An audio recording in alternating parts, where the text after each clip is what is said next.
मैं सबसे पहले तो आज मुबारकबाद देना चाहता हूँ।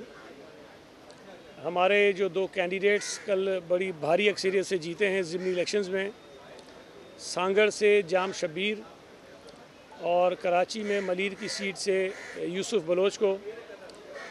मैं मुबारकबाद देना चाहता हूँ चेयरमैन बिलावल भुट्टो ज़रदारी साहब को कि उनकी क़यादत में हमारे कैंडिडेट्स ने तारीख़ी जो है वो कामयाबी हासिल की है।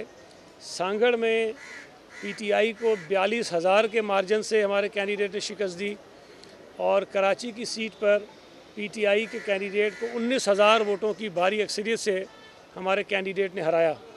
इस मौके पर मैं पीडीएम की जमातों का भी शुक्रिया अदा करना चाहता हूं, जिन्होंने पाकिस्तान पीपल्स पार्टी के कैंडिडेट्स को सपोर्ट किया और एक ऐसा माहौल पैदा हुआ जिसकी बिना पर ना सिर्फ ये कि कराची, सांगड़ बल्कि बलूचिस्तान में भी JUIF के कैंडिडेट ने भारी अक्सरियत से हुकूमती उम्मीदवार को शिकस्त दी।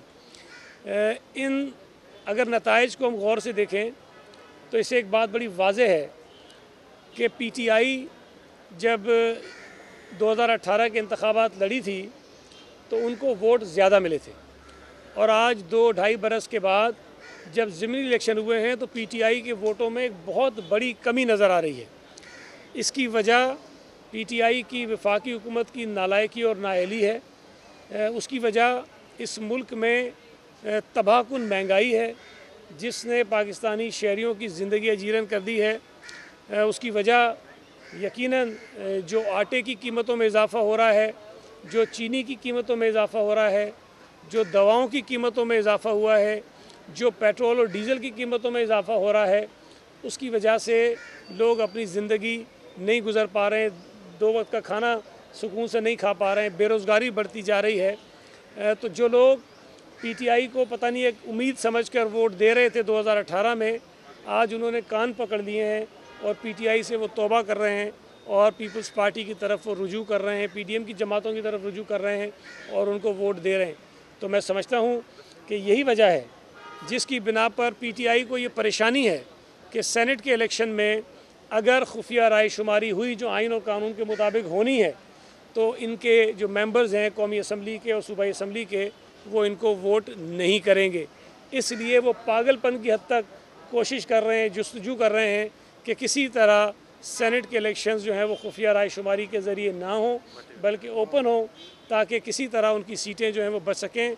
वरना मुझे यकीन है कि अगर सेनेट के इलेक्शंस आइन और कानून के मुताबिक सीक्रेट हुए तो जो MPAs हैं, जो MNAs हैं, जो हलकों में जाते हैं, जो लोगों से मिलते हैं, वो लोगों को फेस नहीं कर पाएंगे अगर उन्होंने पीटीआई को वोट दिए। और पीटीआई के जो कैंडिडेट्स हैं वो भी आपके सामने हैं, पीपल्स पार्टी के कैंडिडेट्स आपके सामने हैं। मैं समझता हूँ कि ज़मीन और आसमान का फ़र्क है दोनों जमातों के कैंडिडेट्स के अंदर भी। पीपल्स पार्टी ने बहुत अच्छे कैंडिडेट्स दिए हैं, अवामी कैंडिडेट्स दिए हैं, पीपल्स पार्टी के देरीना लोग हैं और इंशाल्लाह ताला पीटीआई के और दीगर अपोजिशन जमातों के जो सिंध में नाराज़ अरकान हैं वो पाकिस्तान पीपल्स पार्टी के उम्मीदवारों को वोट करेंगे और पीपल्स पार्टी सेनेट की अक्सरियत जो नशिस्तें हैं सूबा सिंध से ज़रूर जीतेगी। कोई सवाल आपका? आपने कहा कि उनके नाराज़ अरकान आपको वोट करेंगे, क्या आपका उनसे राब्ता है उनके नाराज़ अरकान से? देखें, एक बात इलेक्शन में ये बुनियादी चीज़ होती है कि अगर मैं इलेक्शन में खड़ा होता हूँ तो मेरा ये हक है कि मैं अपने लिए वोट किसी से भी मांगूं। किसी ने वोट देना है नहीं देना है ये उसका हक है कि वो फैसला करे कि मुझे वो वोट देता है कि नहीं देता। तो अगर पीपल्स पार्टी के कैंडिडेट सेनेट के इलेक्शंस में खड़े हैं तो वोट मांगने के लिए अपने कैंडिडेट्स के लिए हम भी सबसे रब्ता करेंगे, यकीनन कैंडिडेट्स भी रब्ता कर रहे होंगे। तो अब वोट देते हैं नहीं देते हैं ये उनकी मर्ज़ी है, लेकिन जो अमूमी तौर पर हालात हैं इस मुल्क में, जो पीटीआई की नालायकी और नाअहली की वजह से सूरत हाल पैदा हो गई है, उस बिना पर मैं समझता हूँ कि वो लोग जो हलकों में जाते हैं उनके लिए मुमकिन नहीं है कि इस नालायक और नाअहल हुकूमत को मज़ीद वो सपोर्ट कर सकें। कल जो गिरफ्तारी हुई अली वाजिद शेख की, इस बारे में बताया जाता है कि वो स्पीकर के इल्म में लाए बगैर ये गिरफ्तारी हुई? ऐसा कोई रूल नहीं है। मैं हमेशा कहता हूँ कि पीटीआई के जो हमारे लोग हैं बशमूल वज़ीर आज़म के, आइन और कानून उनको छू कर भी नहीं गुजरा। तो ये हमें ना सिखाया करें कि आइन में क्या है, कानून में क्या है, रूल्स में क्या है। अगर असम्बली का इजलास हो रहा हो तो गिरफ्तारी से पहले स्पीकर को बताना होता है। अगर असम्बली का इजलास हो रहा हो, इस वक्त सूबाई असम्बली का इजलास नहीं हो रहा। अगर कोई शख्स गैर कानूनी काम करता है, कोई जुर्म करता है, तो उसके ख़िलाफ़ कानून के मुताबिक उसी तरह कार्रवाई हो सकती है जिस तरह किसी भी आम शहरी के ख़िलाफ़ हो सकती है। तो जो FIR कटी है वो आपने ख़ुद दिखाया, आपके चैनल ने दिखाया, आप ख़ुद पूरा दिन उस हल्के के अंदर मौजूद रहे। जो गुंडागर्दी उस शख्स ने मचाई हुई थी, जो तूफ़ान बदतमीज़ी उसने मचाई हुई थी, जिस तरह मुसल्लह झत्ते उसके साथ थे, जिस तरह उन्होंने हवाई फायरिंग की, वो सब आपने दिखाया है। आपके TV चैनल्स के ज़रिए हमने देखा है। वो पुलिस के लोगों से बदतमीज़ी करता रहा, वो पोलिंग स्टेशन के अंदर घुस कर पोलिंग के अमले से बदतमीज़ी करता रहा।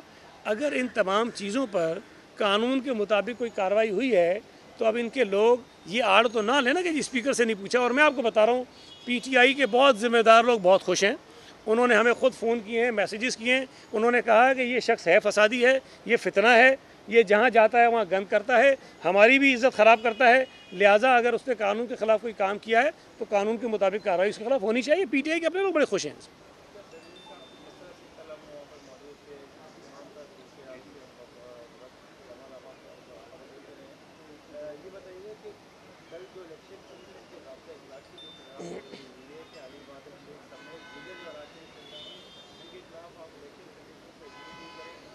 देखिए, मैं आपको बताऊं कि दो चीज़ें हैं जिनकी वायलेशन हुई है।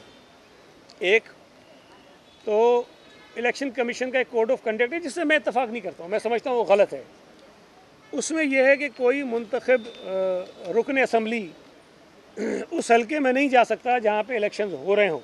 मैं इसे इत्तफाक नहीं करता हूं, लेकिन बहरहाल है ये कोड ऑफ कंडक्ट। उसके मुताबिक तो जाना नहीं चाहिए, लेकिन इलेक्शन से पहले भी ये जाते रहे, हमने एतराज़ नहीं किया। हम समझते हैं सियासी लोग हैं, अगर कोई कैंपेन कर रहा है, वोट मांग रहा है, तो हमें कोई इशू नहीं, करता रहे। लेकिन इलेक्शन के दिन उन्होंने फिर वो सारी चीज़ें कि मैं फिर बताऊँ, हल्के में जाने पे पाबंदी है, ये पोलिंग स्टेशनों में घुसा है, हल्के में जाने पाबंदी है।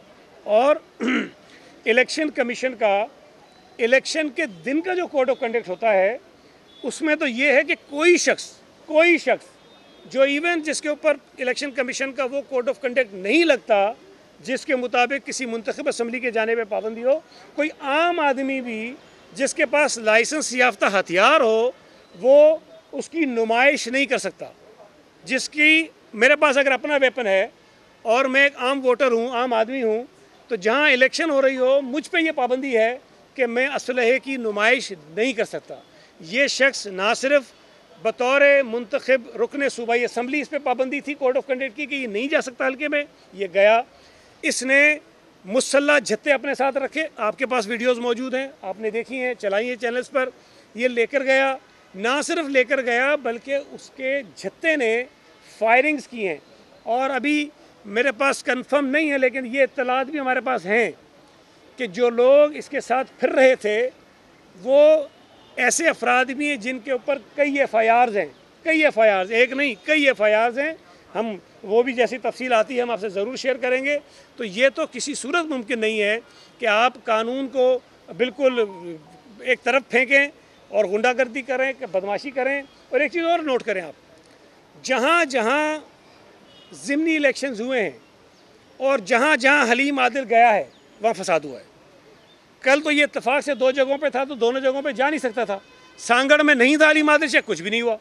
कराची में था हलीम आदिल, वहाँ मसला हुआ। मेरा ज़िमनी इलेक्शन था, हलीम आदिल था, मसला हुआ। इसके अलावा जहाँ जहाँ ये शख्स जाता है, ये फितना है। बेसिकली ये चाहता है कि झगड़ा हो, इसको शौक़ है कि मैं मीडिया पे, सोशल मीडिया के ज़रिए गंद फैला कर ही भले क्यों ना मैं जो है वो कवरेज ले लूँ। तो ये लोग पागलपन की हद तक जाते हैं कि बस हमें भले गालियाँ पड़ रही हों, पत्थर पड़ रहे हों, टमाटर पड़ रहे हों, हम किसी को पत्थर मार रहे हो, कोई हमें पत्थर मार रहा हो, मीडिया पे हमारी शक्ल आनी चाहिए कि जब हम चल रहे हैं। तो उस ख्वाहिश में ये पागलपन के तक गए और उन्होंने गैर कानूनी हरकत की है।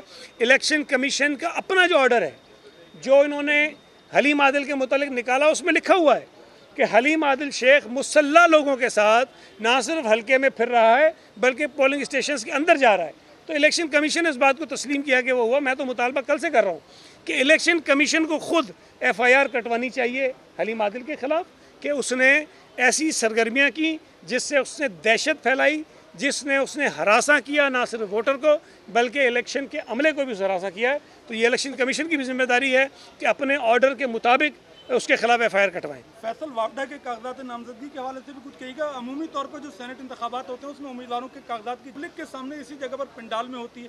आज ये हम पहली मरतबा देख रहे हैं कि दफ्तर में हो रही है। क्या आप लोगों की दरख्वास्त पर है या किसी और की दरख्वास्त पर? देखें, इलेक्शन कमीशन ने 2-3 बड़ी अजीब चीज़ें की हैं।